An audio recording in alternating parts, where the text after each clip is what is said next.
നമസ്കാരം, സിറ്റി ന്യൂസിലേക്ക് സ്വാഗതം. Kerala state small industries association Kannur ജില്ലാ കമ്മിറ്റിയുടെ ആഭിമുഖ്യത്തിൽ സംസ്ഥാന ഭാരവാഹികൾക്ക് സ്വീകരണവും സോവനീർ കവർ പ്രകാശനവും കണ്ണൂർ ചേംബർ ഹാളിൽ നടന്നു. വ്യവസായ കേന്ദ്രം ജനറൽ മാനേജർ AS ഷിറാസ് പ്രകാശനം ചെയ്തു. KSSIA AP അക്കാദമി സ്കോളർഷിപ്പ് ധാരണാപത്രം സംസ്ഥാന പ്രസിഡന്റ് A നിസാറുദ്ദീൻ കൈമാറി.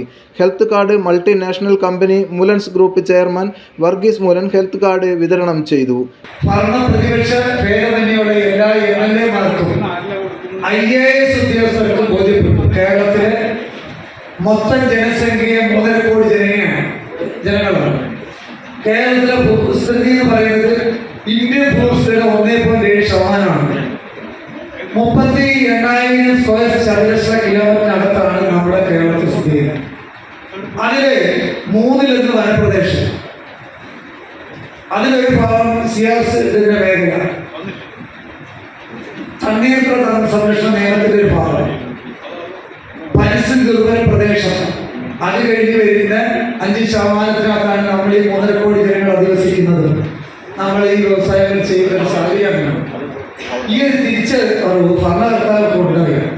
കേരളത്തിലെ മൊത്തം റവന്യൂ വരുമാനത്തിന്റെ 81%, മൊത്തം കേരളത്തിന്റെ മൊത്തം ജനസംഖ്യ 4% വരുന്ന ഗവൺമെന്റ് ഉദ്യോഗസ്ഥരുണ്ട്. ബാക്കി 1 പെൻഷൻ കഴിഞ്ഞാൽ ഇവിടെ മറ്റൊന്നും വിനിയോഗിക്കാൻ വരാത്ത സാഹചര്യം. ഇത് തിരിച്ചറിവ് വന്നപ്പോൾ കേരളം പോലെ ജനസാന്ദ്രതയേറിയ ഈ സംസ്ഥാനത്ത് MSME സെക്ടർ മാത്രമേ മുന്നോട്ട് പോകാൻ കഴിയൂ എന്നുള്ള തിരിച്ചറിവ് എല്ലാവർക്കും ഉണ്ടായി.